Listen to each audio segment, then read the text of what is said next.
Quando Jesus me achou, minha vida se transformou. Minha tristeza em alegria se tornou. Agora vivo assim.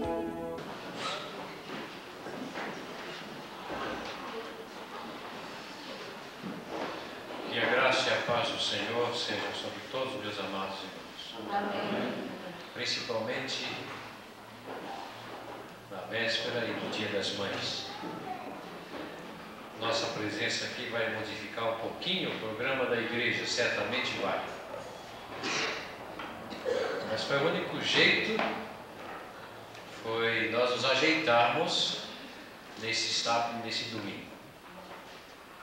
Não tínhamos mais outra data, nem em julho. E em julho ficaríamos para agosto, então seria muito tarde para nós pensarmos o pensamento que trouxemos aqui hoje. E muitos irmãos não estiveram no último seminário, né? Quem esteve, e gostaria de dar uma palavra sobre o que aprendeu.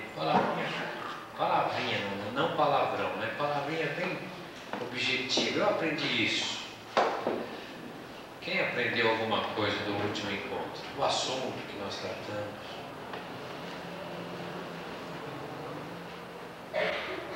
Ninguém tem dom de línguas aqui para falar?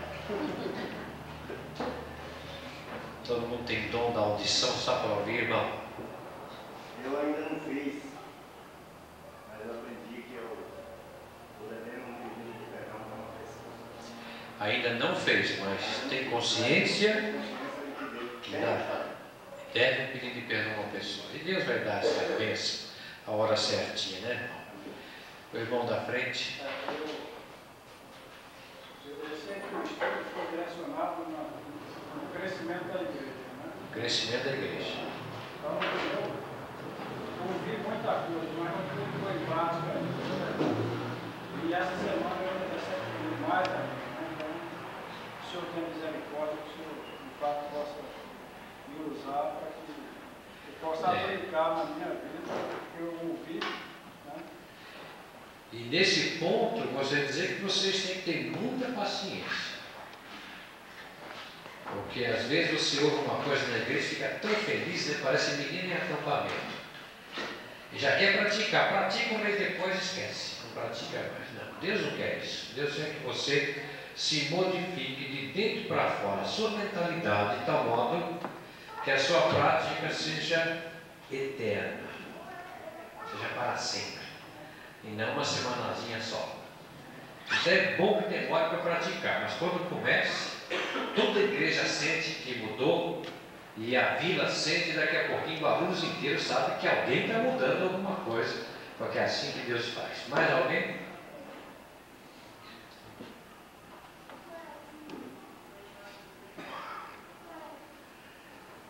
Ninguém mais. Mas eu creio que aprenderam, né, alguma coisa. Bem, o nosso assunto de hoje e de amanhã é assunto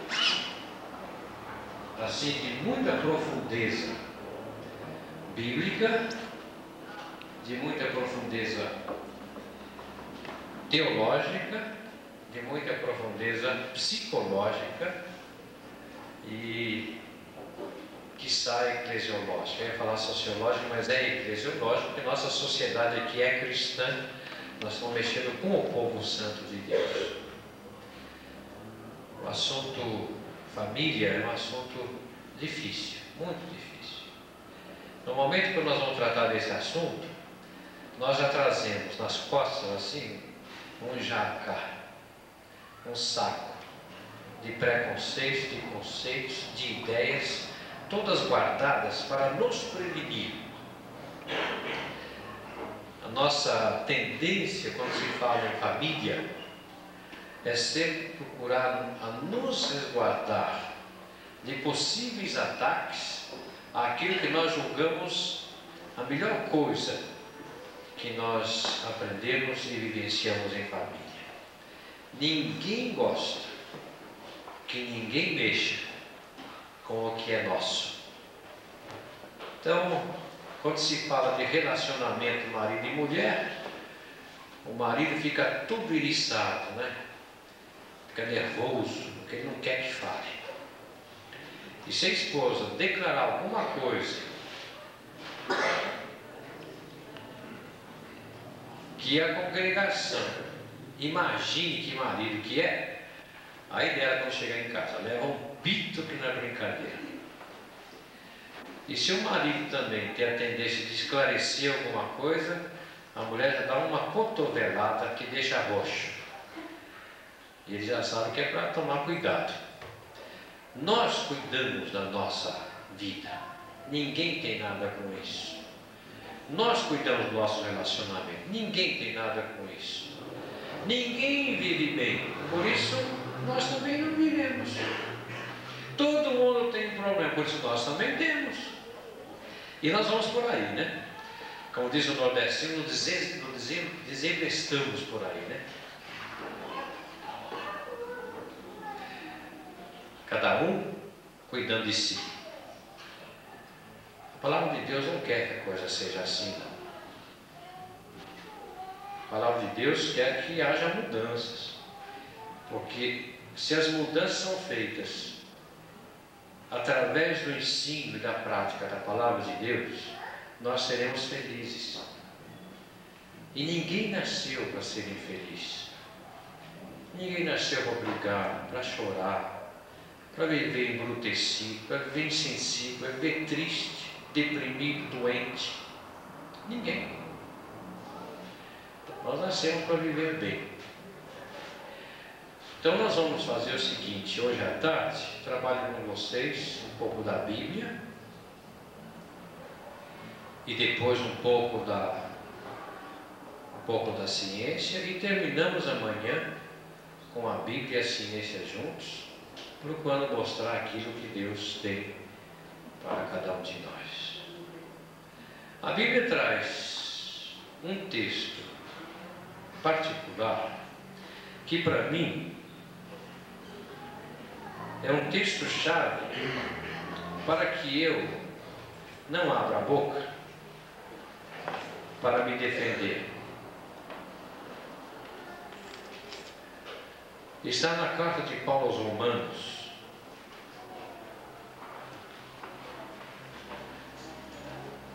capítulo 7.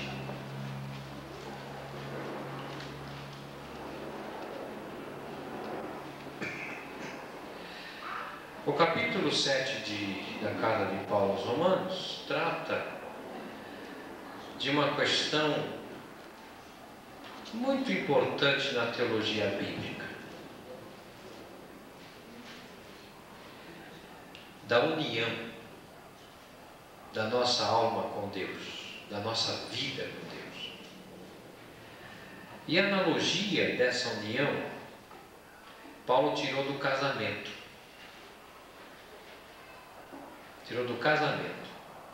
Não dá tempo de nós lermos o texto todo, porque nós temos assuntos vários para serem tratados. Nós vamos só tomar o texto aqui para nos auxiliar como fundamento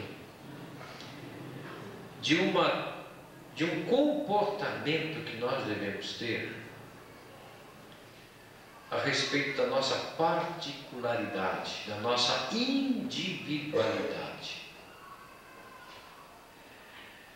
Há uma individualidade em nós, há uma particularidade em nós que só nós conhecemos.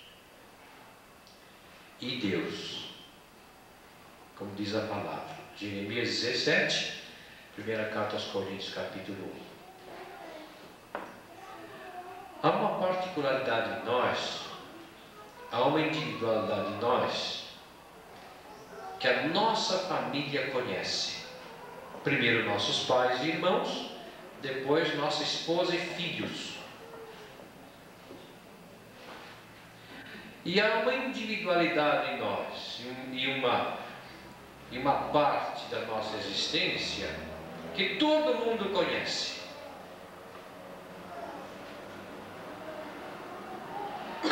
Eu começo por essa individualidade que só eu conheço e meu Deus. Capítulo 7, começando com o versículo 13. 10 mais 3. Quem lê para mim, por favor?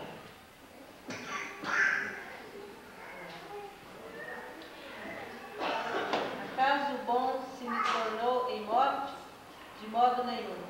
Pelo contrário, o pecado, para revelar-se como pecado por meio de uma coisa boa, causou-me a morte, a fim de que pelo mandamento se mostrasse sobremaneira maligno.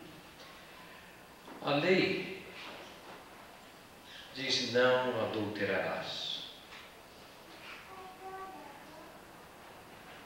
E não adulterar é uma coisa boa. Mas quando a lei me declarou que não adulterar é uma coisa boa, a lei amaldiçoou. A lei trouxe malignidade sobre mim. Porque eu sou incapaz de viver sem adulterar. E é muito interessante isso. Porque o adultério aqui não é só do corpo, mas da alma, do pensamento e do comportamento.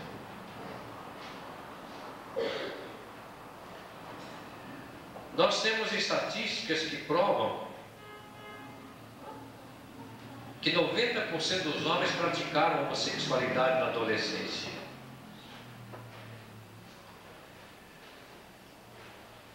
Nós temos estatísticas que provam que homens e mulheres gastaram um tempo enorme com seu pensamento, pensando em coisas imundas.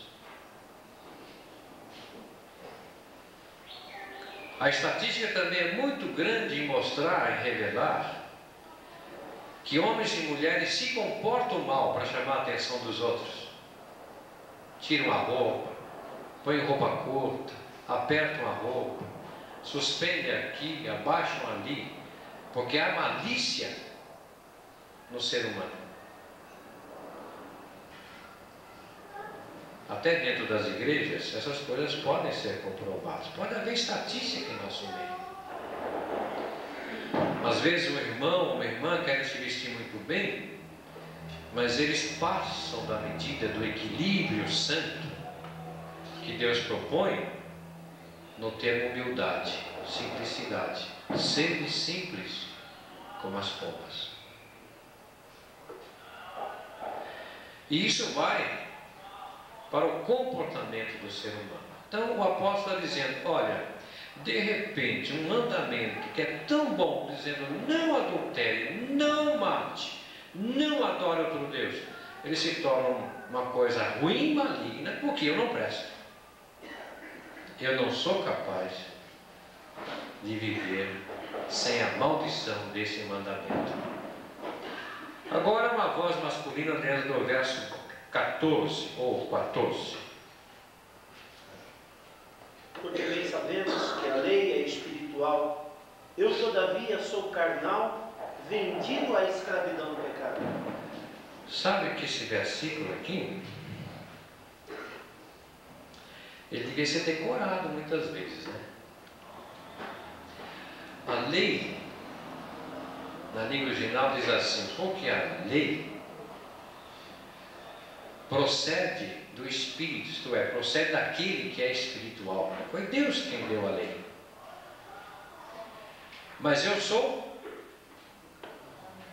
carnal. Se o versículo parasse aqui, nós diríamos assim, aqui está um antagonismo. A lei é construída pela força do Espírito, eu sou construído pela força da carne. A força do Espírito é graciosa, benigna, sensível, amável, pura, eterna.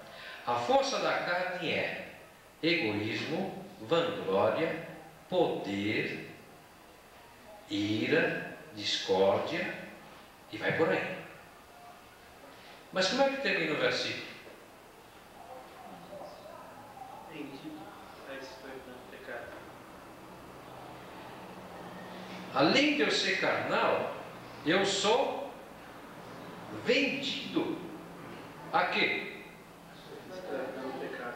A escravidão do pecado. Isto é, alguém, uma força exterior, alguma coisa de fora, tão forte, tão poderosa, age sobre mim e me vende. Porque na língua original significa que eu estou exposto no mercado todo dia. Todo dia. Eu estou lá acorrentado, esperando que alguém me compre. E no texto aqui diz que quem me compra é quem? É o pecado. É o pecado. Eu estou levantando esse texto para fundamentar a nossa mente no princípio de que não há nenhum aqui, nem eu, nem você, ninguém aqui,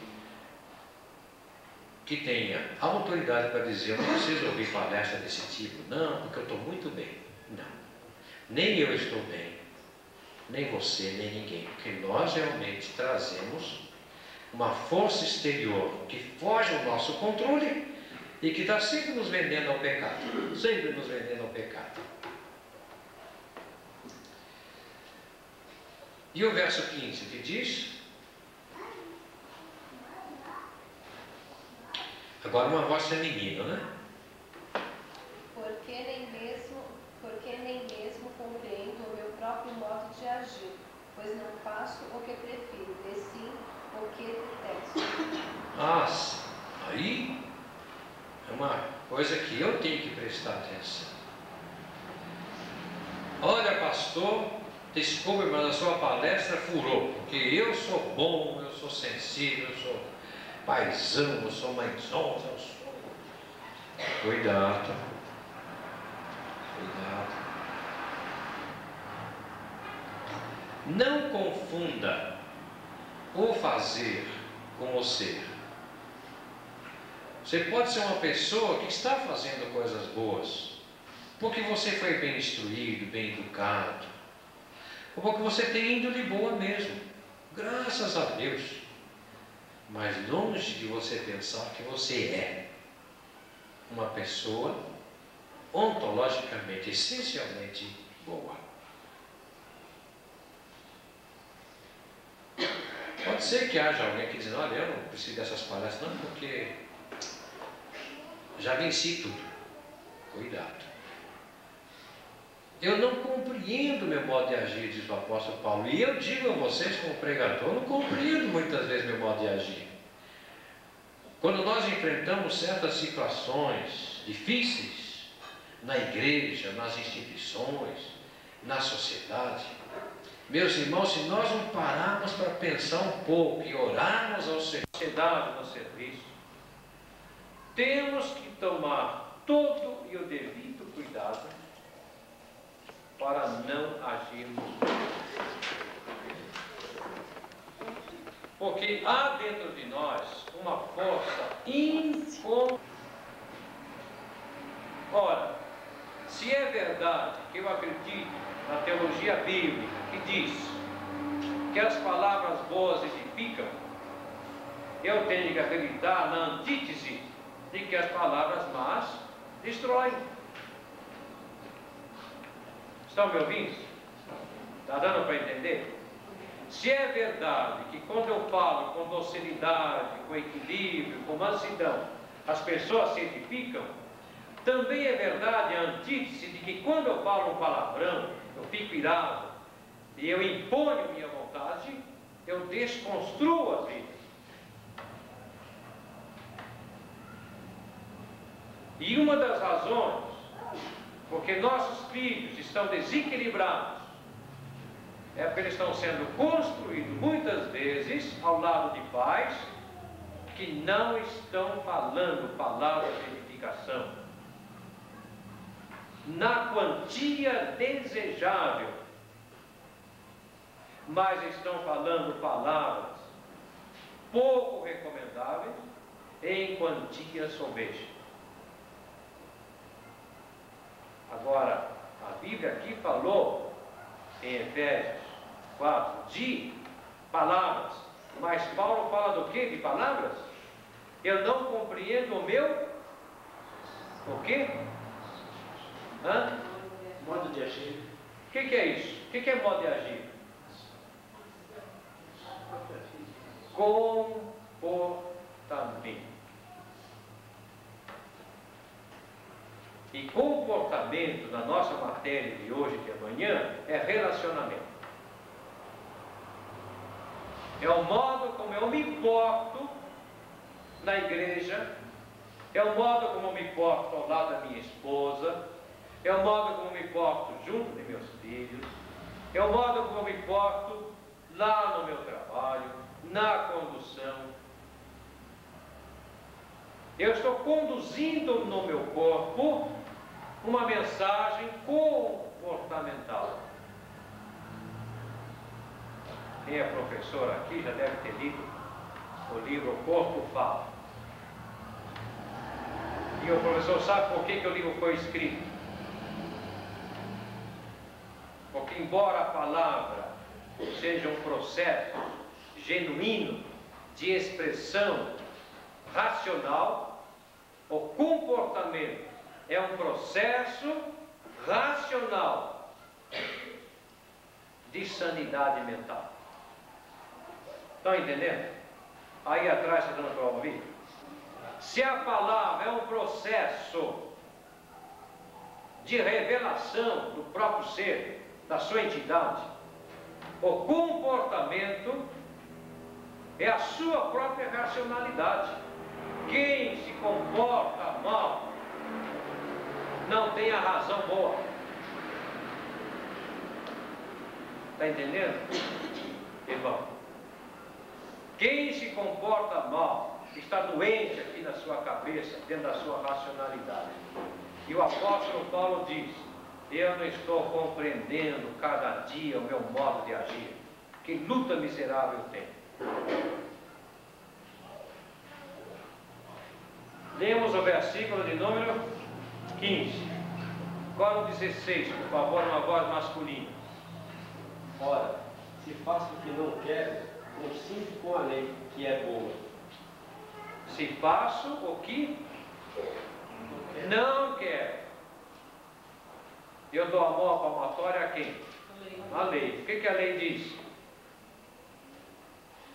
O que a lei diz? Hã? O que a lei diz, irmãos? Abra uma boca, por favor. Não mate, não roube, não adultere, não minta.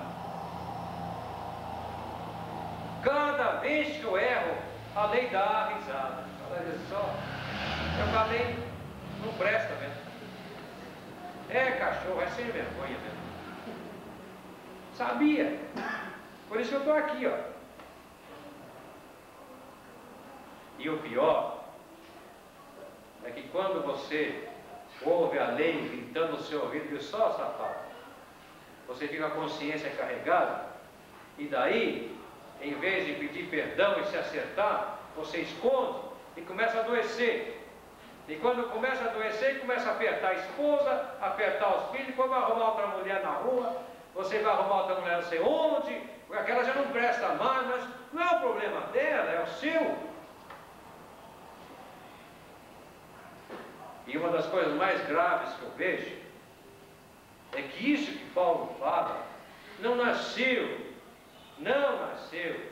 de um ato que você cometeu, mas faz parte da sua estrutura de vida, faz parte da sua história de vida, o que é pior.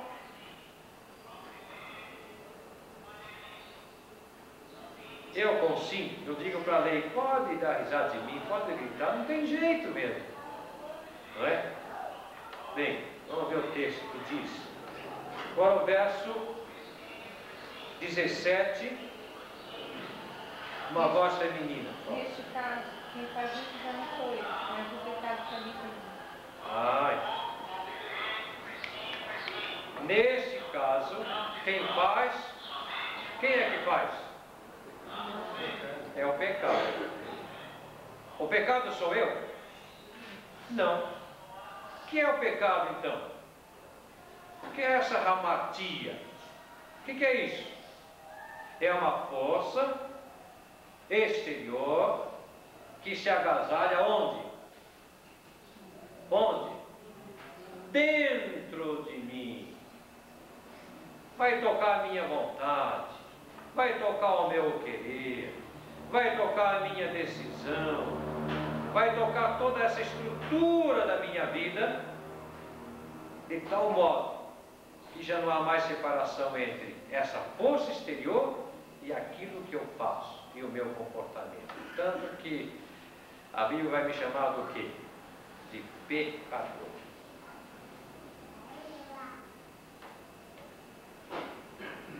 Verso 18, uma voz masculina. Porque eu sei que em mim, isto é, na minha carne, não habita bem nenhum. Pois o querer, o bem está por mim, não porém o efetuar. Está explicando. Está claro esse versículo? Está clarinho, né? Uma voz feminina 18 ou 19. Porque não faço o bem que prefiro, mas o mal que não quero, este faço. Também muito fácil de entender. Só quero chamar a atenção de todos para o pronome pessoal. Sou eu, viu gente? Sou eu. Põe o seu nome aí. Não é a sua mãe, não é seu pai, não é seu irmão, não é seu pastor, não. Sou eu.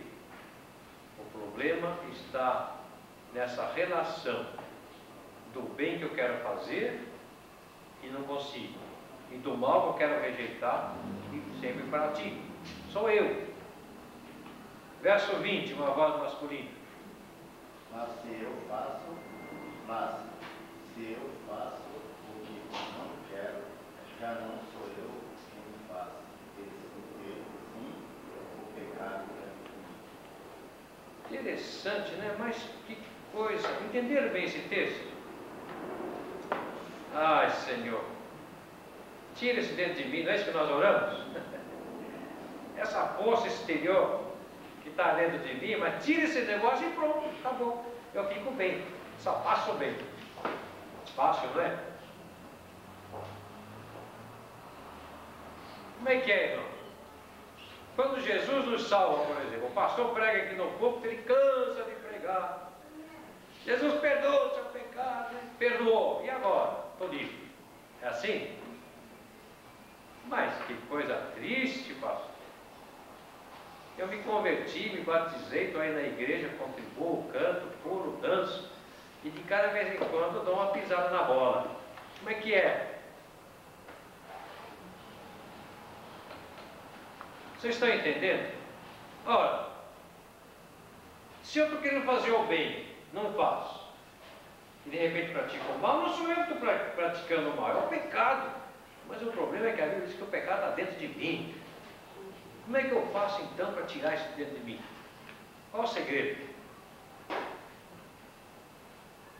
Vocês já sabem. 21, voz feminina. Então, ao querer fazer o bem, encontro a lei de que o mal reside em mim. Aí começou a complicar. Todas as vezes que eu vou fazer o bem, eu topo com uma lei que diz o quê? Você não é capaz. Você não é capaz de fazer o bem.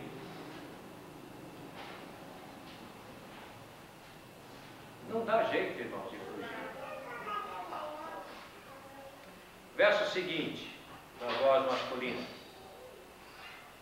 Porque no tocante ao homem interior, tem prazer na lei de Deus.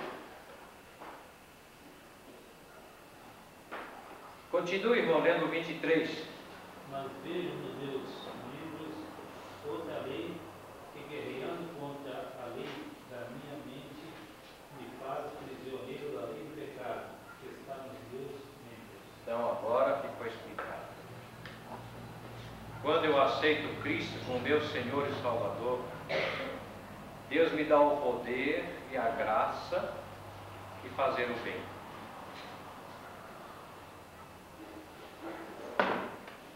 E a palavra me garante, pelas promessas de Cristo, de que eu já possuo a possibilidade de agir bem.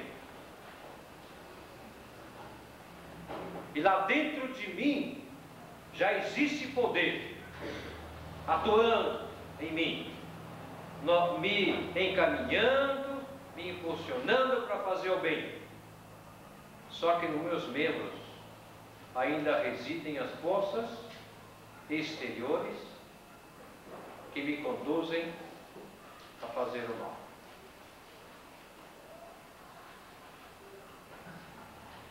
Daí Paulo então chora. Esses 2 versículos aqui são lamento, meus amados. Profundo lamento. Como é aquele lamento? Leiam, por favor.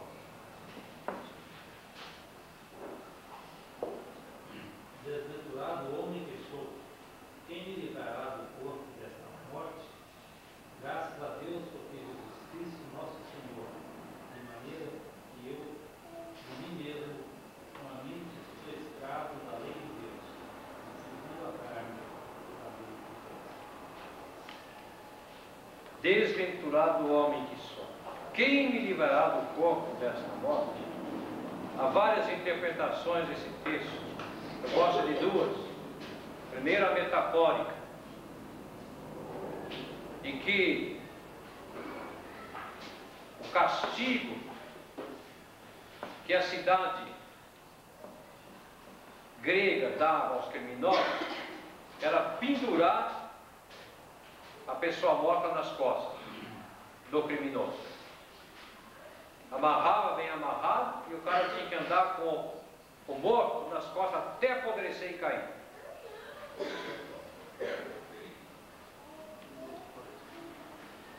Muito interessante, mas terrível.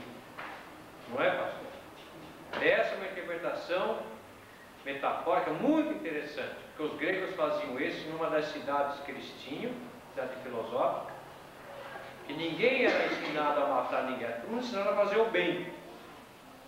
Que até o governador era um filósofo. Então a lei foi dada. Se alguém matar o outro, a disciplina é pendurar o corpo do morto aqui, abraçadinho, né? Até apodrecer e cair. A segunda interpretação, que é chamada teológica, é a interpretação que diz que enquanto eu viver, essa força externa chamada pecado estará nos meus membros. Por isso é que João diz que se alguém diz que não tem pecado, é o quê? Mentiroso. Embora haja um número muito grande de irmãos pregando uma teologia de que é possível você ficar sem pecado. Então essa teologia precisa de certo cuidado. Você pode ficar sem pecado, mas sem a força do pecado é difícil. Basta vocês lerem 2 textos que eu tenho anotado aqui na minha Bíblia. O primeiro deles é o capítulo 6, verso 12. Quem lê, por favor? Romanos 6,12. Não reine, portanto, o pecado em vosso corpo mortal, de maneira que obedeçais às suas paixões. E continua o texto falando bonito. Pastor, pode continuar, por favor, o 13 e o 14. Nem ofereçais cada um os membros do seu corpo ao pecado, como instrumentos de iniquidade, mas oferecei-vos a Deus como ressurretos dentre os mortos, os vossos membros a Deus como instrumentos de justiça, porque o pecado não terá domínio sobre vós, porque não estáis debaixo da lei, e sim debaixo da graça. Amém. Não reine o pecado. Então, a força dele está em mim, mas eu não permito que ele reine. Isso significa o quê? Que eu tenho possibilidade de transformar a minha existência. Se eu sou alguém que fala o palavrão, se eu você é alguém que tem um vício de cigarro, de bebida, de maconha, de qualquer outra, é possível que essas coisas me deixem. A menos que eu permita que o pecado domine, quer dizer, domine não, reine. Porque reinado aqui significa força total. Do mesmo modo, se eu tenho uma vida sexual opressora, é possível que Deus me mude. É possível que Deus me mude. Nós temos que crer nisso, porque aqui está dizendo, não reine o pecado nos membros que vocês têm. E no outro versículo diz, não tenha domínio. Qualquer coisinha eu fico atiçado. Espera aí. Na carta aos Gálatas, Paulo diz, se morrestes com Cristo vivereis. Eu gosto daquela figura lá de trás, aquelas mãos lá com aquele cravo grande, eu. Porque se eu estou crucificado com Cristo, quem é que vive? Cristo. Então a figura do reinado do pecado, do domínio do pecado, é uma figura muito interessante, porque ela mostra que quanto mais eu estou ativo para o lado da carne, através dos pensamentos, do comportamento, da minha fala,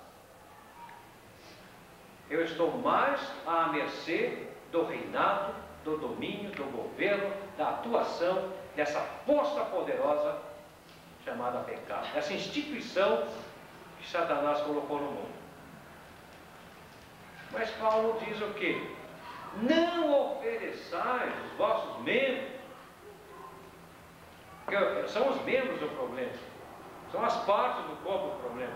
Uma hora é o membro sexual, outra hora é o nariz que cheira uma comida muito boa, outras horas são os olhos que têm inveja, outras horas são as mãos que vão para um lugar que não devia ir, outras horas são os pés. Romanos capítulo 3, 10 a 17.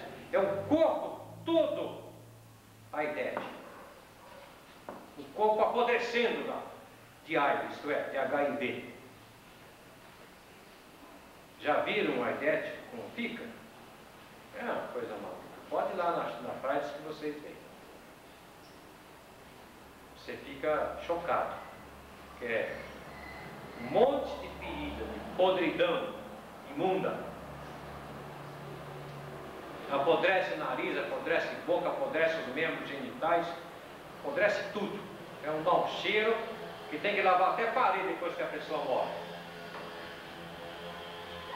Então nós somos esse tipo de pessoa se deixamos que o pecado reine, se o pecado domina. Mas graças a Deus, diz o apóstolo Paulo, por Jesus Cristo nosso Senhor, que sendo ressurreto dentre os mortos, nos deu o poder da vida. Então agora temos dentro de nós as duas forças, a do pecado, que é a lei da morte, e a da vida, que é Jesus Cristo atuando pelo Espírito Santo. Então, depois de lermos esse texto aqui, nós ficamos estruturados para partir para um trabalho pessoal, individual. Nem a esposa é santa, pura e boa, nem o marido é santo, puro e bom, nem o filho, nem a filha são tão bons que possam dizer assim, tudo que o pastor falou para mim não tem vez. Porque nós somos realmente malandros, malandrinhos. Alguma pergunta? Nosso seminário é para perguntar. Alguma dúvida? Sim. Quando casa aí, que nós temos esse pecado de menino, gente, no caso aí que está Essa força exterior. Aí, no caso aí nós vamos livrar dela, se fosse carregar no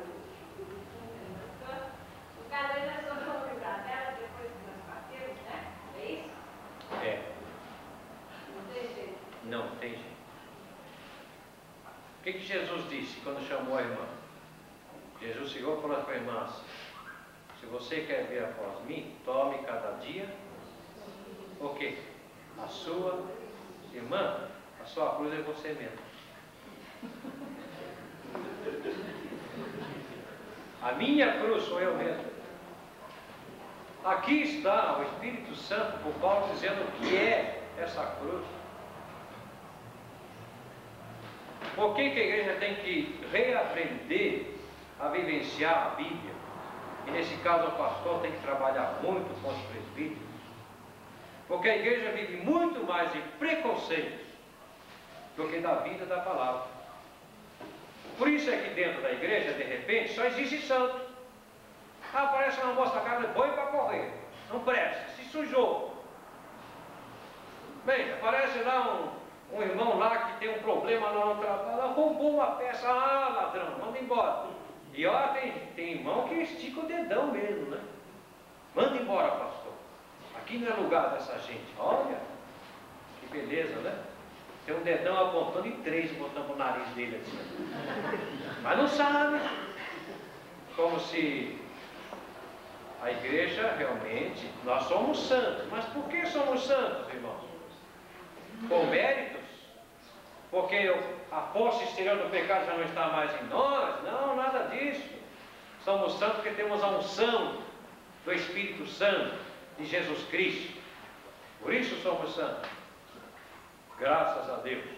E aqueles que pecam, que deixam esse padrão de santidade, têm que ser chamados, amoestados, trabalhados, perdoados, para que se tornem santos. Isto é, tenham unção do Espírito do Senhor. Então, irmã, infelizmente, não nos livra. É difícil a gente encarar esse fato, mas não tem jeito. O segundo texto que eu quero mexer um pouquinho com os irmãos é o texto de Tiago. Tiago fica depois de Hebreus.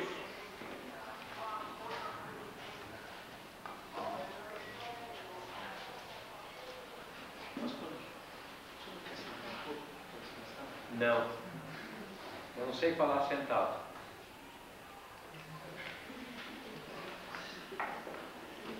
Obrigado, pastor. Irmãos, 4, Tiago capítulo 4. Se caso eu tombar aqui, alguém venha me levantar. Eu realmente não estou bem de saúde, faz uma semana e pouco, mas estou em pé, graças a Deus. Esse início de semana foi muito difícil para mim. Quase não trabalhei 2 dias com essa gripe, né? Incubada. E não estou muito bem. Às vezes eu tenho tontura, mas estou, graças a Deus, firme.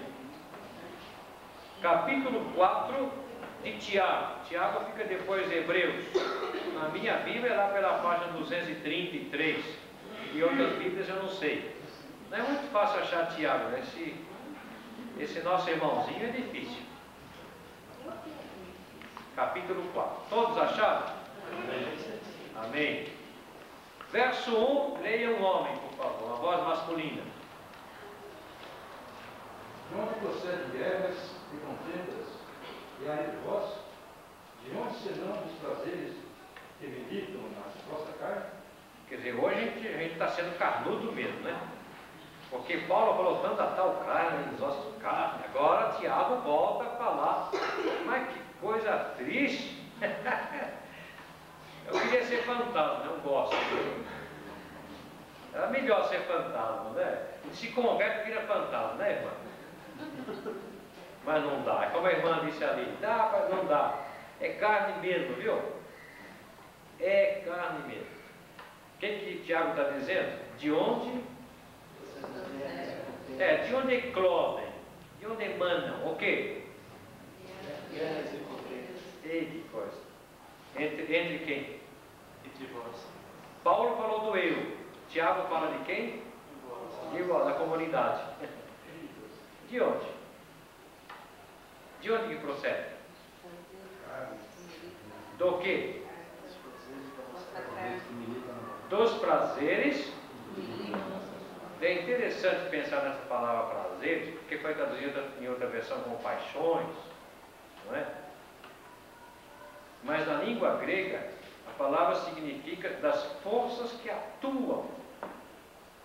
Das forças que atuam no corpo. Eu volto a repetir aqui. atua nos olhos, atua nos ouvidos, atua nas mãos, atua nas genitálias, atua nos pés. Atua, meus amados. São forças que atuam. Agora, essas forças atuam e promovem na nossa comunidade guerras e contendas. No verso seguinte, uma voz feminina. Cobiçais e nada tem, matais e invejais e nada podeis obter, viveis a lutar e a fazer guerra, nada tendes porque não pedis. Continue com o verso 3. Pedis e não recebeis, porque pedis mal, para esbanjar os vossos prazeres. Bem, aqui a linguagem de Tiago. Tiago é irmão de Jesus, ele é um judeuzão bravo, forte. Demorou muito para se converter, só se converteu depois que ele creu que Jesus ressuscitou. Antes não. Aprendeu tudo judaísmo, mas não gostava de Jesus. Porque ele era mais novo que Jesus e gostaria muito que Jesus ficasse em casa construindo mesas e camas para ganhar dinheiro e não deixar a mãe nas dificuldades financeiras que deixou, porque ele também não teve tempo de estudar bastante. Ele estudou pouco. Ele estudou no norte, queria estudar no sul. O estudo no sul era melhor que no norte. Então Tiago tinha um pouco de mágoa. Ele, Judas, que era outro irmão de Jesus. Essas briguinhas de irmãos, né? Caçula então é uma peste, né? Uma praga. Caçula quer viver nas asas dos outros, né? E ele nem era caçula, mas era magoado, né? Olha que Jesus pregou, fez milagre, e ele quer. Ele quer. E a mãe falava: Tiago, deixa-me propósito. Mas que propósito? Propósito desse cara aí. Que a senhora amamentou, criou aqui, jogou bolinha de gude, soltou peão, fez pouco. Que negócio é esse, mãe? E Maria dizia: mas Tiago, você precisa crer nas Escrituras. E ele lia as Escrituras. Quando Jesus ressuscitou, ele creu. Era um dos 500. Meio milhar. Ele era um. E ele disse: agora eu vou falar com um judeu. E a carta dele é escrita para judeu, mas tem muito a ver conosco.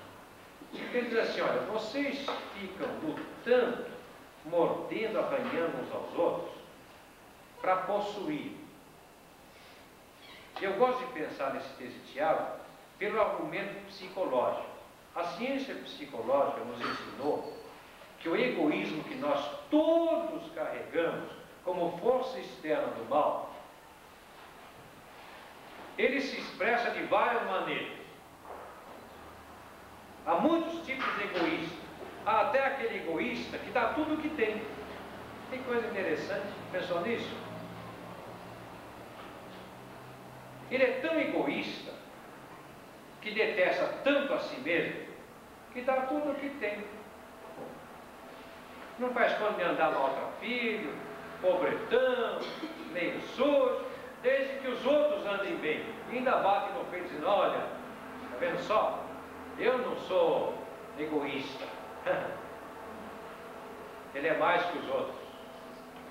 Porque a ciência diz que se você pegar aquela pessoa e dizer: olha, você agora pode fazer o que você quiser, comprar o que você quiser, porque agora eu vou te dar o dinheiro que você precisar. Eu ganhei 10 milhões na loteria, você tem 1 milhão. Ele vai tomar uma atitude tão doentia que você vai ficar assustado. Não é? Pensei que ele ia dizer que não queria nenhum tostão, porque daí ele vai revelar-se. Há aquele egoísta que tem inveja de tudo. Você sai com um sapato assim, que olha e fala: puxa, olha o cuido do seu sapato, pastor, está brilhando. Mas ele fala de inveja, porque logo, logo ele vai querer um par igual, brilhando mais ainda. Ora, é o outro extremo. Se alguém toca, ele quer tocar melhor. Se alguém canta, ele quer cantar melhor. E tudo que os outros fazem, ele diz que faz melhor. Tudo. E quando ele não pode fazer, porque ele não é um perito naquela área, ele desfaz o que o outro faz bem. O outro fala, olha, lutei, mas consegui. Fala, conseguiu nada, pô, tem um primo que conseguiu muito mais do que você. Meu Deus do céu, que pessoa! Se aquele que oferece tudo atrapalha a sociedade, porque não é de confiança, claro que não é. Imaginou a esposa que tem um marido egoísta, a ponto de dar tudo de bom que tem dentro de casa? E a marido assim, um babaca. E o vizinho pede emprestado, ele empresta, faz conta que e dá roupa. Não, dinheiro, empresta dinheiro para todo mundo. Eles ficam falando, não, irmã, estava pensando em comprar uma mesinha. Mas que mesinha, mulher? Fica bem com essa velhinha mesmo. Ela prega um prego aqui, com um parafuso lá, amarra com barbante, com arame. Isso é doença, irmão. Por outro lado, há aquele egoísta que não tem nada. Não, eu faço nada. Quando ele não está na área, ele critica. Ele critica. A esposa faz um almoço tão caprichado, ele tem uma crítica para fazer. Se não tem nenhuma crítica, fala, esse almoço tinha que sair a 1h03. Saiu 1h05. Meu Deus, olha, uma mulher aguenta um homem assim. E há mulheres também assim, que prejudicam a vigência. Cobiçais e nada tem. O egoísmo é tão grande que nem possui o que está no extremo, nem possui o que está no outro. Agora, eu gosto de pensar nesse texto exatamente porque todos nós somos egoístas. Todos nós somos. Não pense que há umzinho aqui que escapa. Eu não tenho. Tem. Só precisa conhecê-lo, você precisa conhecê-lo, fotografá-lo e olhar para ele. Qual é a cara do meu egoísmo? Isso não é fácil. Não é fácil. O que Tiago vai mostrar é que pessoas que vivem nesses extremos são pessoas até boas. São algumas azedas, mas são boas, são pessoas. Mas olha, elas não veem progresso e elas não permitem que outras progridam. Veja uma coisa. Esse sintoma que existe dentro de casa, de menosprezo, marido menospreza a mulher, mulher menospreza o marido, a mãe menospreza os filhos, o pai menospreza os filhos, qual o resultado, irmão?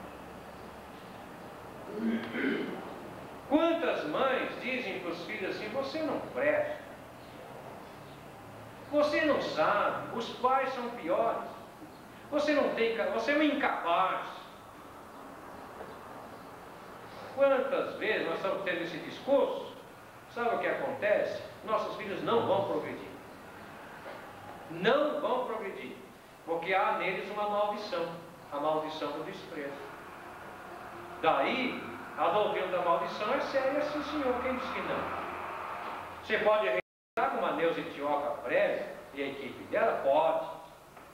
Então você não pode fugir do fato de que aquilo que a mãe fala para o filho é maldição e o filho vai levar mesmo. Mas eu conheci o Joãozinho, sabe? Que a mãe dele xingava ele. E hoje tem 3 carros, 5 apartamentos.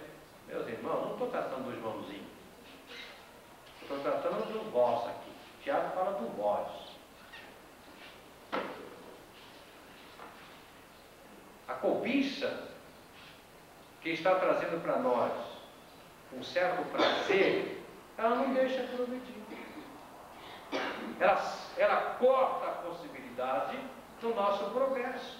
Progresso cultural, progresso emocional, progresso biológico, construção, progresso financeiro. Sim, irmão. Não tenho dúvida. Muitas vezes a esposa fala assim, mas meu marido é tão inseguro, pastor. Sabe por que ele é inseguro?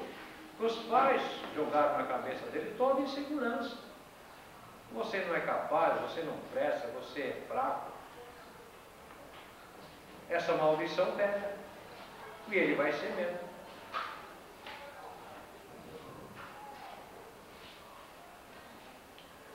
Minha avó dizia, falava alguns casos, ela chamava causos, que era uma mineira lá do interior, alguns causos. E ela dizia ela contava alguns casos interessantes e tristes, de pessoas que com profundo sentimento de alma proferiam maldições e nunca as maldições falharam.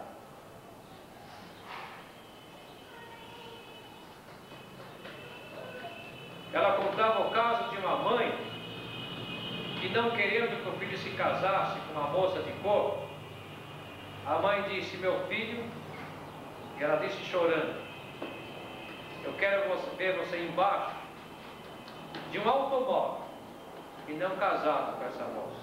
Meu filho morreu embaixo do automóvel.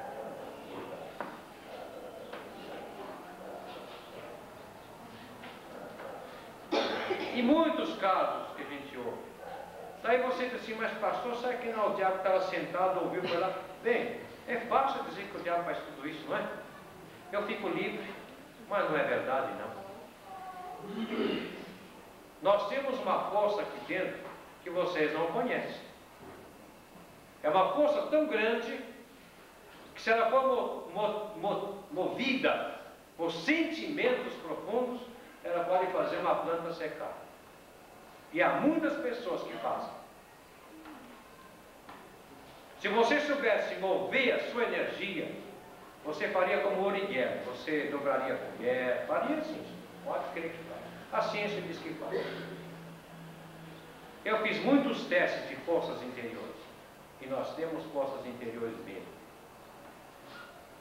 Ora, você é ruim, eu sou ruim, e nós vamos despejar sobre nossos filhos coisas ruins.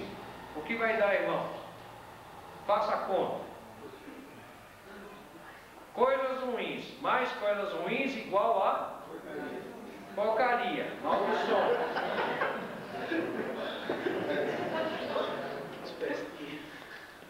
Peste, né? Tudo isso, Agora, estou complicado, já falei tanta bobagem, falou? Nós vamos aprender aqui como sarar essas coisas aí, que nós já falamos, que nós já construímos do lado maléfico. Tiago então diz assim: nada tendes porque não pedis, e quando pedis não recebeis. Por quê? Pedis mal, para esbanjardes nos vossos prazeres. Meus irmãos, aqui muitos crentes interpretam mal isso aqui. Pastor, mas eu não vou para o carnaval, não vou para a boate, não vou. Não é isso que ele está tratando, não. O texto está dizendo o seguinte, meu, preste atenção porque não é fácil. O texto está dizendo o seguinte: como a força exterior que está em mim me move para agir mal, eu peço que Deus me abençoe. Ele me abençoa, mas eu estou agindo mal, eu vou acabar utilizando essa bênção numa ação má. Se você não é boa esposa e pede a Deus bênção de prosperidade, e o marido ganha um aumento de salário, que está difícil, é claro, mas é possível, ainda é possível. Olha, Deus deu a bênção, mas você vai estragar, porque você tem uma vontade ruim. Você é incapaz de ser sensível com o próximo, você é incapaz de dar o dízimo na igreja, você é incapaz de dar um cobertor para quem tem frio, você é incapaz de ajudar um parente, um irmão na fé. Ora, se a sua vontade está desvirtuada, cheia de pecado, Tiago diz: não pode receber a bênção. Porque Deus sabe que você não tem capacidade para administrar a bênção. Estão entendendo? É isso que a Bíblia está ensinando.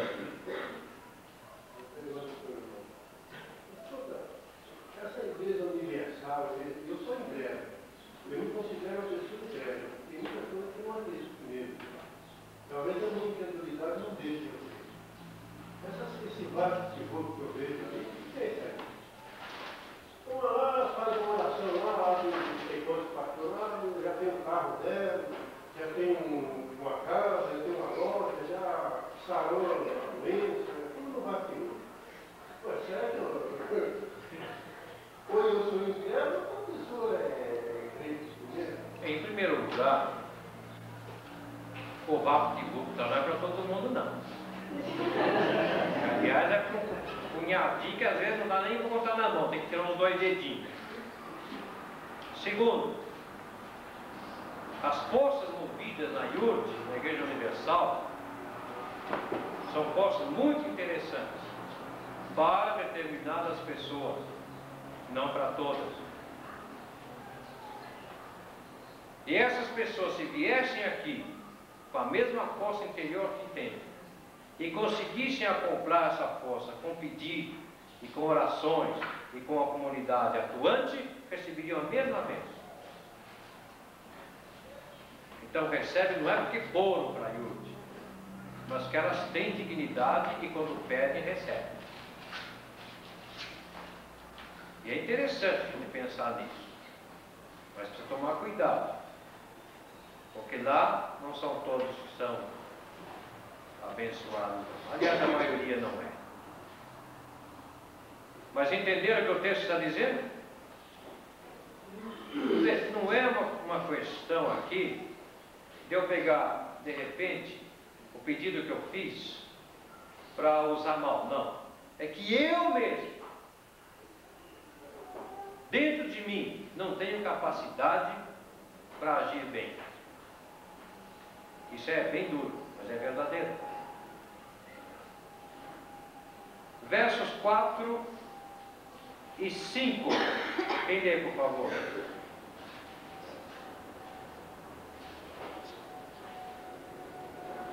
Infiéis, não compreendeis que a amizade do mundo é inimiga de Deus? Aquele, pois, que quiser ser amigo do mundo, constitui-se inimigo de Deus. Ou supones que em vão afirma a Escritura, é com ciúme que por nós anseia o Espírito que ele fez habitar em nós? João fala da amizade do mundo. Não ameis o mundo, nem as coisas que há no mundo. Porque lá a concupiscência dos olhos, lá a concupiscência da carne, aquilo que apodrece. Tiago tem a mesma mensagem. E quando ele fala em infiéis, na língua original é adúlteros, porque a linguagem aqui é de mistura. Adultério é mistura. Casamento é o símbolo da santidade, da pureza, da unidade. Um homem e uma mulher se unem, se tornam um. Se a mulher saiu dessa unidade, prostituiu, foi infiel. Se o homem saiu dessa unidade, prostituiu, foi infiel. Quebrou a unidade que Deus predispôs.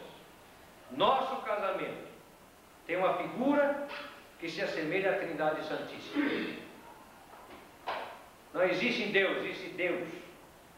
Não existem deuses, Pai, Filho, não. Existe um Deus que se manifesta. O casamento também, um homem e uma mulher se unem e os dois se tornam um. Se essa unidade for quebrada, é abominação, é mistura, é sujeira, é imundície, tem que ser curado. Esse é o princípio do casamento. Por isso o divórcio é uma doença na sociedade moderna. Porque o divórcio não cura nenhum casal, só machuca, só fere, só destrói. E os que se divorciam sabem disso. Vão ter sempre uma consciência carregada de que não pertence mais à unidade de Deus.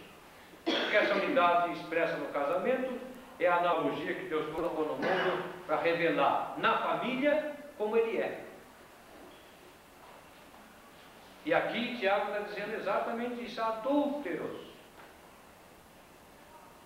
abominadores da unidade santa. Ele está falando isso nesse texto aqui. Até na minha Bíblia aqui embaixo aparece uma explicaçãozinha a respeito disso. Quer dizer, na linguagem de Tiago, O que está nos oprimindo, fazendo com que nós hajamos mal, é a sociedade, que ele chama de mundo, que é o nosso assunto para daqui 15 minutos. Qual é o problema que nós temos que nos oprime tanto? Então o Tiago está dando uma abertura aqui. É que as forças externas, no meio das quais estamos, nos pressionam. E nós então agimos mal. Daí não há progresso, não há alegria, não há felicidade, quebramos a unidade de Deus no casamento, criamos nossos filhos de modo errado e temos uma sociedade dentro da igreja doentia por falta da cura que Deus dá. Vamos descansar então por aquele relógio, 15 minutos.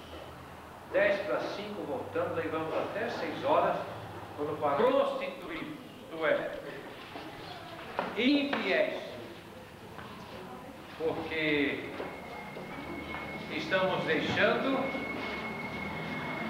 que nossos corpos, já ungidos e santificados, sejam oferecidos para as coisas que não fazem parte do reino. Bem, vamos tentar entender então isso pela argumentação sociológica, usando a psicologia como fundamento.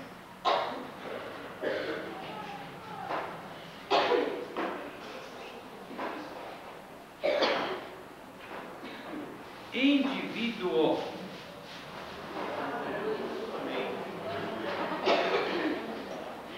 Indivíduo não é a pessoa. Graças a Deus.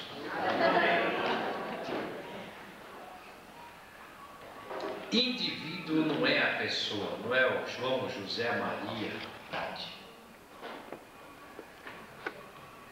Na individualidade,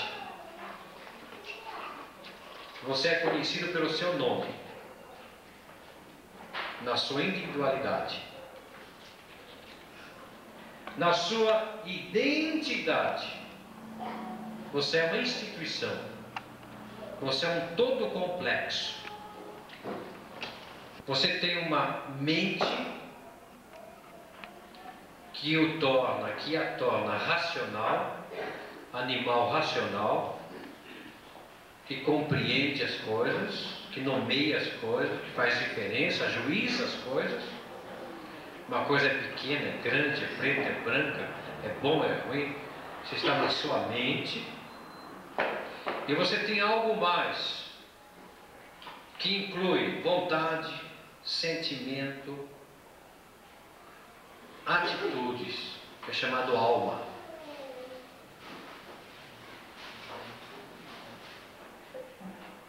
E essa instituição que você é, essa entidade que você é um todo complexo. Não é simples. Tanto que se você fere um dos seus dedos, todo o corpo sofre. Se você fosse uma unidade simples, você tirava, desrosqueava o dedinho, né? Punha lá na prateleira até ele melhorar, depois de novo. Mas não é assim. Você tem um dente que está ruim, você fica todo afetado, você fica toda afetada. Eu tive uma forte inflamação neste ouvido, está todo dolorido ainda, não consegui curar. Eu fiquei todo afetado. Fiquei irritado, fiquei nervoso, sem conseguir trabalhar. Foi triste, não é? Porque eu sou uma entidade complexa, eu não sou simples, não. E a estrutura da nossa entidade, do todo que sou eu, também não é uma questão assim, não é uma entidade solta. Eu sou, só eu, não. Eu existo amarrado numa circulação imensa de outras entidades, que é você, etc. Eu não posso dizer assim, graças a Deus, porque eu não sou igual a ninguém. Isso é a grande mentira. Você é igual a todos, e todos são iguais a você. Essa entidade que depende de outras entidades, se ela se tornasse, se eu, por exemplo, me tornasse singular, diferente de todos, eu teria que começar uma nova raça, um novo tipo de gente. Então eu não me esgoto e nem esgoto vocês, nem vocês. Então um grande psiquiatra do passado criou uma teoria de que nós estamos assim aprisionados numa estrutura, numa rede cheia de nós, da nossa história de vida. Nós somos o resultado, ou mais um ponto nessa grande rede que é a estrutura da sociedade humana que vai progredindo. E esse argumento que eu estou usando é psicológico, não é teológico. Teológico o pastor usa aqui no púlpito dizendo você é importante. Até vocês cantam aí, né? Você é importante, não é que vocês cantam? Para quem? Para Deus. Você é importante para Deus, né? Agora precisa criar um coisa, você é importante para sua mãe, você é importante para o seu pai. E precisa também ter um paizinho, você é importante para o seu filho. A mãezinha, você é importante para a sua filha. Porque a gente fica dando que isso é importante para Deus, daqui a pouco eu penso que pai e mãe não tem mais razão de ser, nem filhos, né? Isso é importante para Deus. O resto que chama de resto, né? Até o resto se vira. Eu ponho a Bíblia debaixo do braço, vou para a igreja. Não. Claro que somos importantes para Deus. Agora, por que o cântico fala você é importante para Deus? Porque você não é singular, você é uma entidade, um todo. Até a ciência diz que nós humanos somos diferentes dos animais nessa questão da entidade. O animal, ele preserva, preste atenção nisso, ele preserva a sua qualidade de vida pela existência. Nós preservamos a nossa identidade de vida pelo ser que somos nós. Daí as gerações serem tão importantes para nós, não é? A importância do filho, a importância da filha, porque eles são o quê? A nossa extensão. Eu morro daqui a uns dias, meus filhos vão produzir filhos, e os filhos deles filhos, e eu faço parte dessa grande rede. Estão entendendo? Daí a minha importância de saber construir agora, para que nessa rede que vai se formando, haja saúde, e não doença.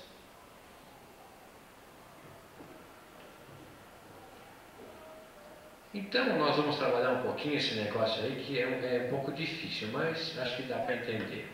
E você vai tentando entender na sua própria existência. Quando nós nascemos, seja no interior, ou numa cidade pequena, mediana, ou grande, complexa como a nossa, eu incluo em Guarulhos e São Paulo, porque nós estamos todos juntos, né? A grande São Paulo.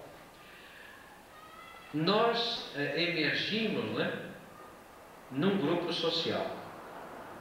Esse grupo social é representado por nossa família. Então, quando nós nascemos e vamos crescendo, nós começamos a formar nosso mundo, que é a nossa existência. O ser humano é um animal, como todos os animais. O primeiro espaço de vida do ser humano, que é o seu primeiro mundo, sua primeira existência, é natural. puramente natural. A criança acha a mama da mãe sem nenhuma cartilha.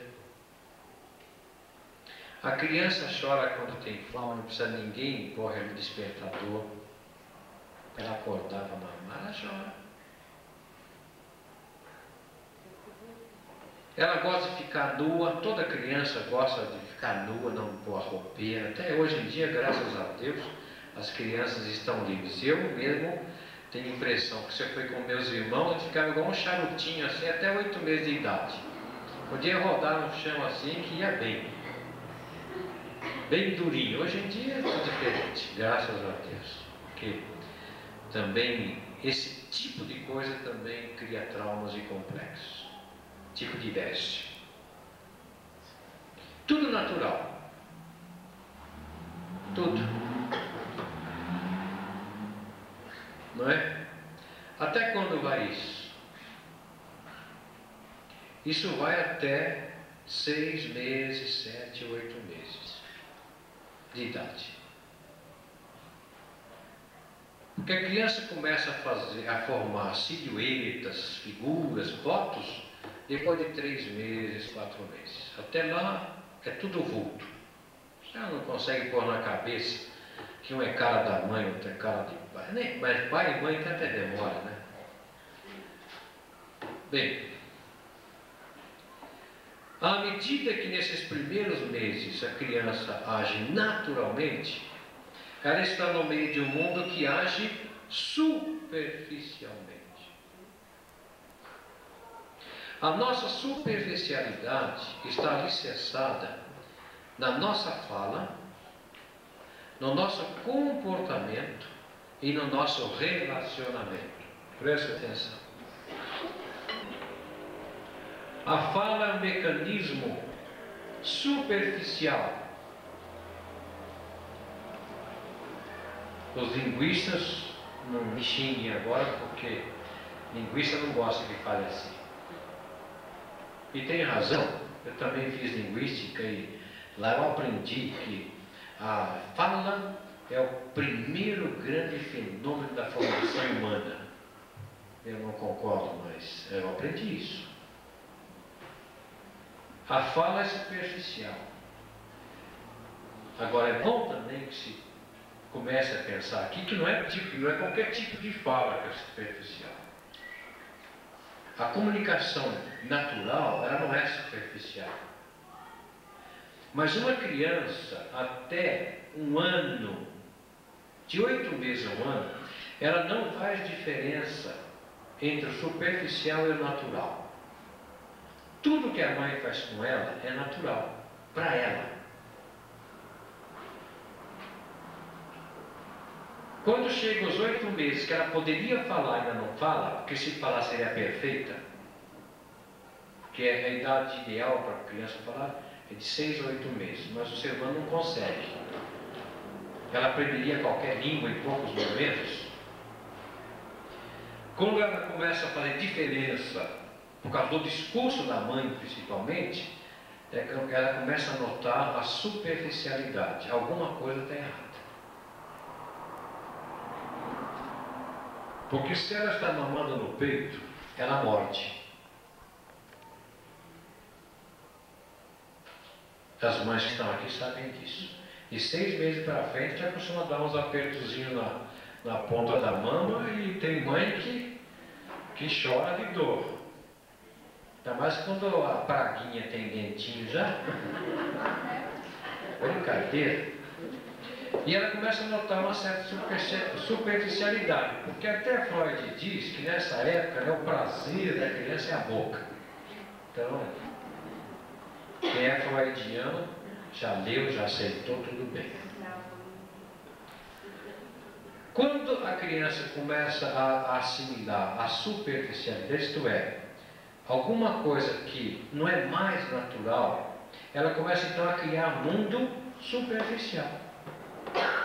Ela começa então a criar atitudes, não é, comportamentos, sons superficiais para satisfazer seu egoísmo, sua vontade, seu prazer, etc, etc, etc.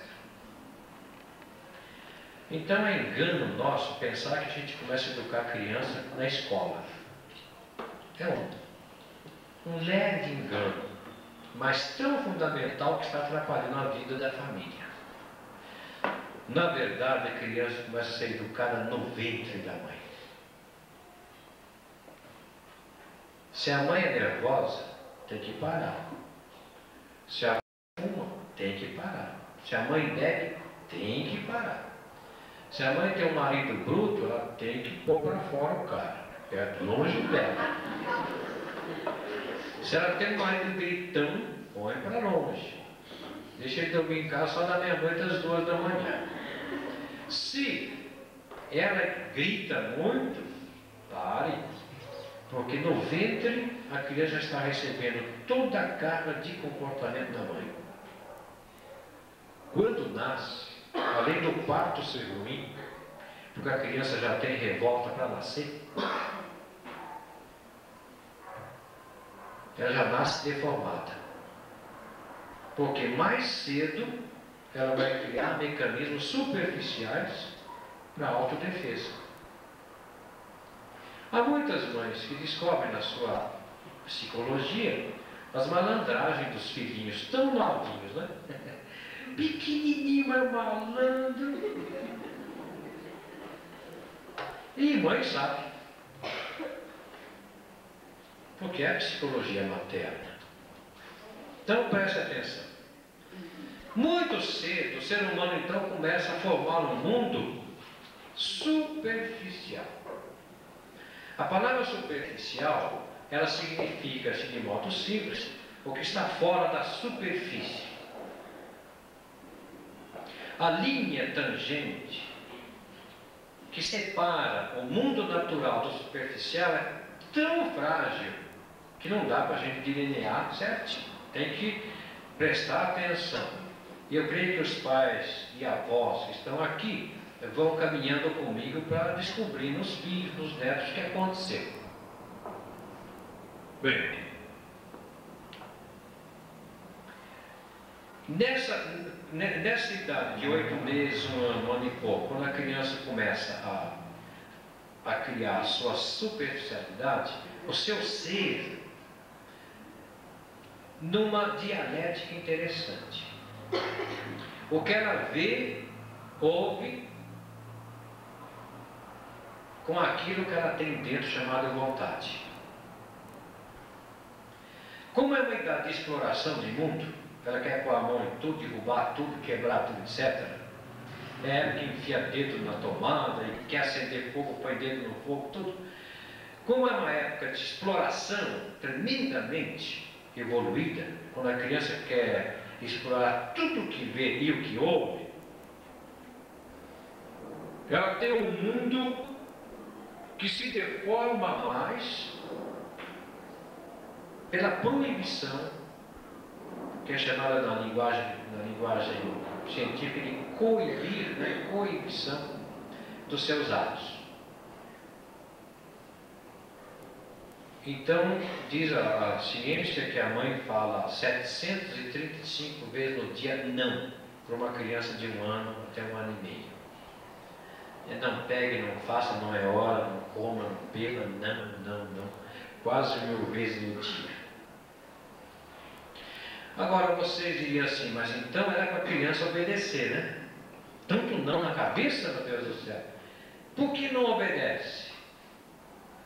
Porque ela está num conflito entre o natural e o superficial. Eu pergunto a vocês, o fogo é natural? Não é. O fogo é superficial. Essa energia elétrica é natural? Não, é superficial. É uma criação. É uma criação, meus amados. Natural é a água, que move a máquina, que faz energia. Natural é o produto do petróleo que está embaixo da terra. E não o gás que você compra lá no depósito para pôr fogo. E essa crise entre natural e superficial, ela vai criar na cabeça da criança alguns problemas dependendo dos professores que a cercam. Até quando há isso? Segundo Piaget, isso vai até 3 anos, 2 anos e meio, 3 anos, quando ela entra numa fase do questionamento. Pergunta tudo. Enche a paciência. Quer saber até de onde veio, como é que nasceu, como é que foi feito, não é? Aquelas perguntas tão esquisitas que os pais às vezes não sabem responder. Ficam às vezes até vermelho perto dos outros. Mas isso em relação à família. Em relação aos estranhos, a criança dá uma atitude de autodefesa. Muito facilmente a criança dá um tapa na cara da tia da igreja, né? Até do pastor, o pastor dá cada bolachada. E a mãe fica envergonhada.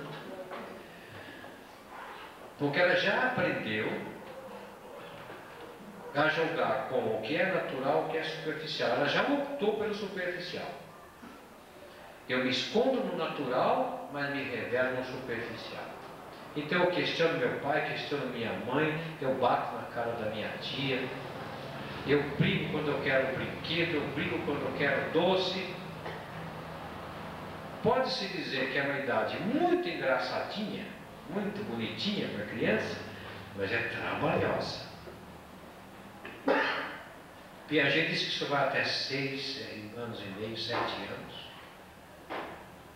Quando a criança deixa essa idade do questionamento, de uma formação de mundo mais ampla,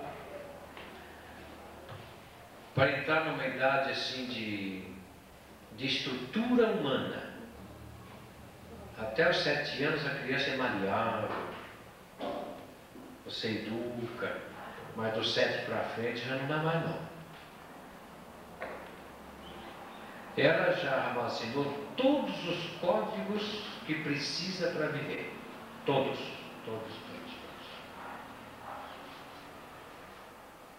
Depois dos 7 anos não precisa de nenhum código mais. Muita coisa que a mãe fala, ela nem ouve. A mãe fala, repete, mas nem ouve. O pai fala, nem ouve. Porque ela se sente agora humana. Ela se situa no mundo dos humanos. E ela já ergue o nariz, já estica o dedo, faz igualzinho nós fazemos. Só que nós continuamos proibindo. Porque nós somos adultos e elas são crianças. E na escola a tia, né? Não, sua tia grita e fica nervosa. E hoje em dia não pode mais dar reguada, né? Então, vai no grito. E chama de quanto vagabundo existe, que sua mãe não presta. Aí a criança está lá. Eu sou eu. Isso vai até 11, 12 anos. 11, 12 anos. Quando chega nos 11, 12 anos, há uma bifurcação. Porque dos 11, 10 anos e meio, 11 anos em diante, a menina vai se tornar mulher e o menino vai se tornar homem. Até 10 anos e meio, 11 anos, não existe macho e fêmea. Nós classificamos, mas para eles faz diferença. A menina se torna amante do pai, porque ela quer competir com a mãe. Então ela quer usar a roupa íntima da mãe, o sapato da mãe, quer cozinhar com o pai, porque o pai é o macho que ela quer. E a mãe às vezes não entende isso e desce o pau, do outro lado da mexida. O menino faz do pai o seu herói, mas ele tem muita pena da mãe, que tem que dormir com o pai, tem que dar à luz filhos. Ele então fica maternizado, o pai é o herói dele, mas a mãe é a coisa santa, a coisa pura, ele se gruda na mãe. Briga com a mãe, mas gosta da mãe. Xinga a mãe, mas gosta da mãe. Come o sanduíche que a mãe não queria comer. Acabou com o frio da casa, mas gosta da mãe. Isso é o menino. Isso vai até 15, 16 anos, quando a menina pode dar os filhos, 14, 15, 16 anos, e o menino pode produzir filhos. Então, agora já são o quê? Macho e fêmea prontos para o acasalamento. No mundo ocidental, nós criamos normas, né, para tudo isso daí, para que eles não vão fazer sexo logo. Embora, eu acho que até o presbítero Antônio disse que a Globo ontem mostrou um Globo Repórter justificando homossexuais, tudo esse negócio aí. Eu não assisti, porque cheguei em casa já era quase meia-noite. Nossa sociedade criou normas, criou leis, para que quando o homem e a mulher já têm história de procriação, não vão fazer isso. Porque nós temos o lar como fundamento da nossa sociedade, e o lar da nossa sociedade é monogâmico. É um homem e uma mulher. No mundo muçulmano, o homem pode ter mais de uma mulher. Então, quando a menina chega aos 14, 15, 16 anos, ela já tem um marido, que a família já escolheu. Ela vai ser a quinta, a sexta, a décima, a 20ª mulher, mas vai ter o marido dela. Na nossa sociedade não é assim. Lá, se o menino tem 15, 16 anos, e o pai quer que ele se case com uma moça que o pai gosta, o pai traz a moça para casa, ele mora com o pai e tem uma esposa dele. Assim que é a norma muçulmana. E o filho já aprende a sustentar a sua esposa. Bem, agora vamos voltar atrás. Vamos voltar lá para o ventre na terra. As coisas contadas assim são interessantes, né? Bonitas, né? Parece até um contozinho aí. Mas isso é muito complicado, irmãos. Primeiro choque que o ser humano leva, que é o grande complexo do ser humano, é o corte do umbigo. Porque até que a criança respire, ele faz parte da mãe. Ela faz parte da mãe. Daí o pessoal dá uma palmadinha lá, ele respira. Ele passa a fazer parte do mundo, do reino animal. Ele respira. E vão lá e cortam o umbigo. Então, isso parece coisa muito simples, mas não é. Por quê? Porque desde a geração, passando pela gestação, o feto tem uma consciência prévia de segurança, de paz, tranquilidade, apoio, sensibilidade, que é o ventre materno. Ora, quando a criança nasce, ela se choca com o mundo exterior que não tem mais nada a ver com o lugar onde ela está.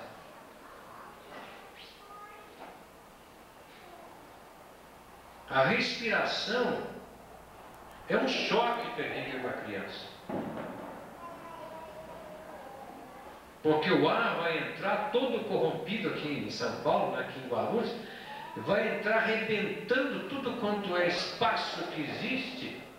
O sangue começa já a trabalhar movido pelo coração, porque o oxigênio já impulsionou toda a maquinária, não é isso? E a gente pensa que a criança não sente nada, mas sente. Por isso é que Jeremias falou, como eu gostaria de ser um aborto. Não ser nem conhecido como uma entidade humana. Que agora que eu sou conhecido, entrei numa que eu não sei como sair, né? E é assim mesmo. A ideia que nós fazemos, sociologicamente falando, é que nós ganhamos mais um ser humano para a sociedade. A ideia que nós fazemos pela psicologia é que nós ganhamos mais uma entidade da sociedade. É um ser complexo. A ideia que a medicina faz é que já ganhou mais um corpo complexo para a sociedade. E na teologia, nós dizemos que nós ganhamos mais um que começou a morrer. Porque a haste que nós temos para o ser humano é assim, né? O ventre materno, olha como vai. Não é que sobra um pouquinho, meninice, adolescência, juventude, idade madura, depois senilidade e sepultura.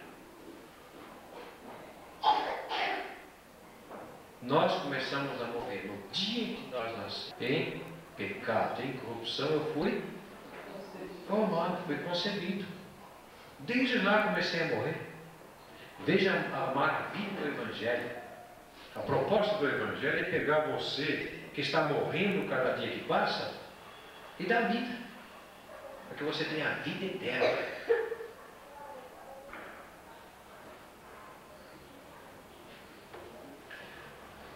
A ciência descobriu que o parto, o que envolve o momento da criança respirar, o corte umbilical, ele pode ser tão traumático que afete toda a existência do ser humano.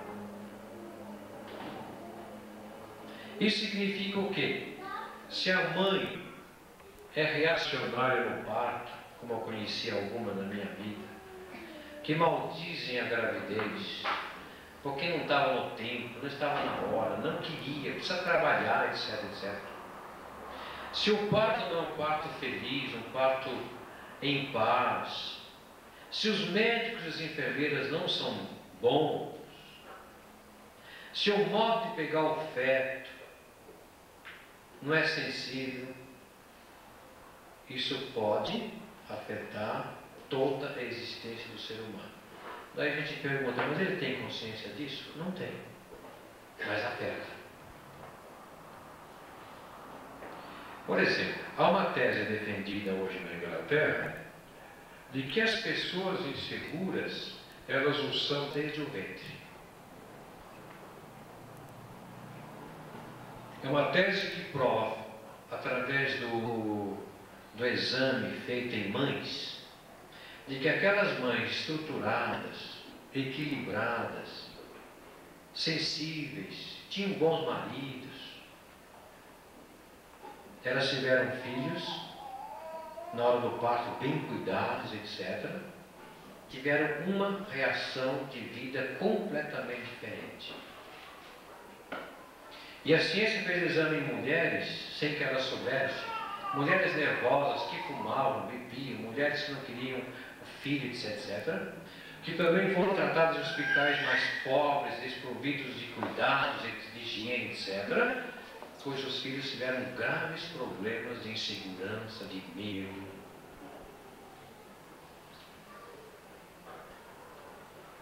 E eu estou falando do primeiro momento de vida. Nós somos uma entidade levando coisas que nós desconhecemos, irmãos. Essa é a santa verdade. Temos que tentar nos conhecer melhor para vencer aquelas forças exteriores que estão nos segurando a felicidade e caminhar com mais alegria, mais paz. O segundo trauma complexo, o segundo impacto que o ser humano sofre é a fala. A fala. Porque toda criancinha que nasce recebe muitas visitas, não é?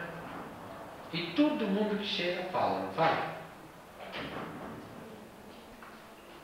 E a cara do pai, a cara da mãe, o nariz é assim, não tem cabelo, fala. Bem,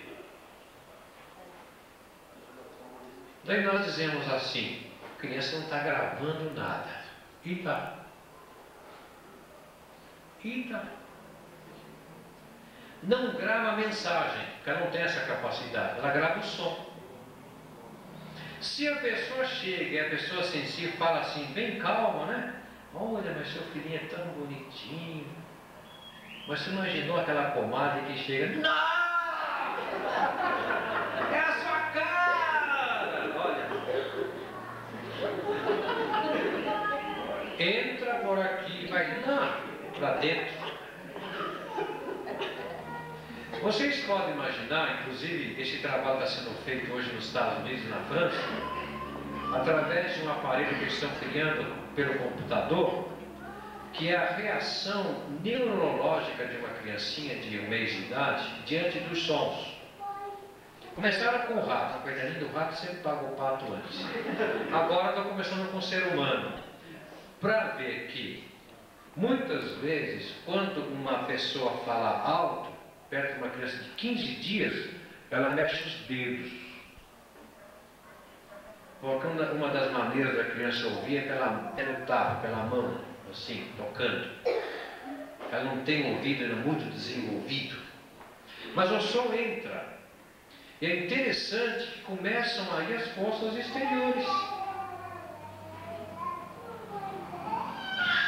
Em outras palavras, o modo como a família se comporta quando fala, quando comenta, quando está festejando, vai afetar a vida da criancinha. Por isso eu quero que as mães tomem cuidado com suas crianças na escola dominical. Tome cuidado com suas criancinhas novas na hora do culto. Se o culto tem aqui 80 decibéis com esses instrumentos, tira a criança de perto. Vai lá no fundo. Fica aqui atrás. Vocês estão arrebentando essa criança com sons que ela vai tentar se defender depois. Agora, como depois ela não tem que se defender de som, porque ela descobriu que som é um negócio comum aos seres humanos, ela vai se defender de outra coisa. De quem que ela vai se defender? Deus sabe o quê. Vai se defender às vezes do pai e da mãe. Meus amados, criança é para ter paz, sensibilidade, apoio, não é para viver jogado no braço da meninada, nada disso. Porque os animais não fazem isso, irmãos. Preste atenção nos animais. Então nós temos que ter um pouco mais de cuidado com as criancinhas que nascem na igreja. E o pastor, a esposa dele, as irmãs mais experientes, tem que estar instruindo as mães.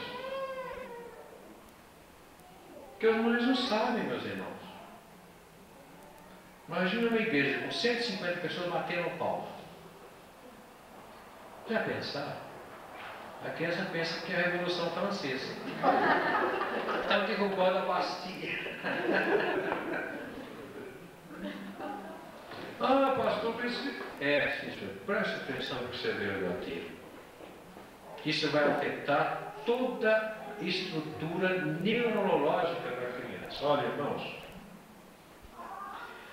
Agora há um cientista dos Estados Unidos dizendo que os nossos poros, eles falam, eles têm uma mensagem. Claro que tem. Mas a gente nunca tinha prestado atenção, né? Quando eles soam, ficam suados, etc, etc. Por quê? Porque os nossos poros são as conexões extremas, o ponto final dos nervos.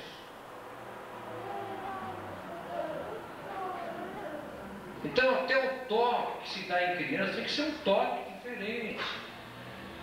Principalmente até 2 anos de idade. Porque depois também a criança vai se defender mesmo, vai bater. Mas até lá tem que ser um toque com cuidado. Mas a gente vê mães que pegam a criança assim e puxa como se fosse a lata de lixo. Né? Sai arrastando. Leva lá para o mapa e logo no dia da criança para ver brinquedo para comprar. Não tem dinheiro para comprar o brinquedo que a criança quer. Daí, puxa a orelha, bate nas costas, tapa no seu mundo. Nós temos que construir um mundo melhor, amados. É possível? É possível. Então vejam bem, a criança com 15 dias, 20 dias, 1 mês, 2 meses, está assimilando através de todos os poros que ela tem. Porque é uma entidade complexa. Então a fala para a criança, esse som no ouvido, é outro trauma que ela leva. Se ela tem um lar assim bem sensível, que fala baixo, não tem som alto, ele leva para a igreja onde 500 batem palma, a criança vai formando uma estrutura boa. Por quê? Depois ela enfrenta quem bate palma, tiro de canhão, nem está ali. Ela sabe se defender, mas quando não sabe, ela fica nervosa. E uma pessoa nervosa perde a estrutura mental. E se perde a estrutura mental, ela faz bobagens. Claro que faz.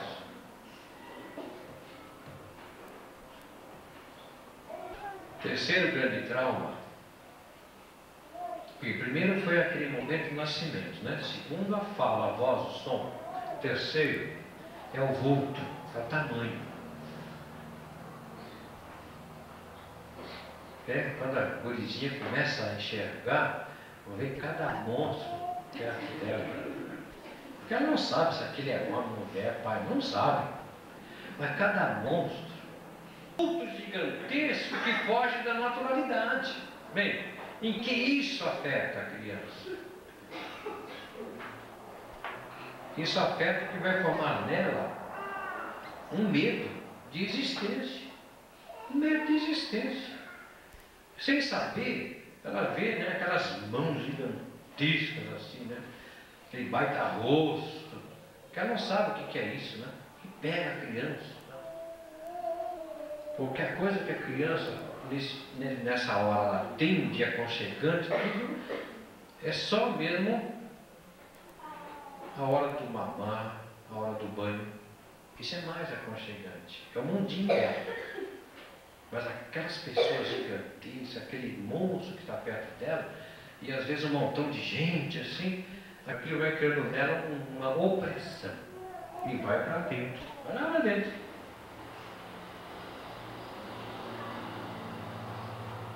E isso cria um espaço de autodefesa muito grande. Mais tarde, uma criança pode estar totalmente deformada, numa luta por criar autodefesa de medo. Mas medo do quê?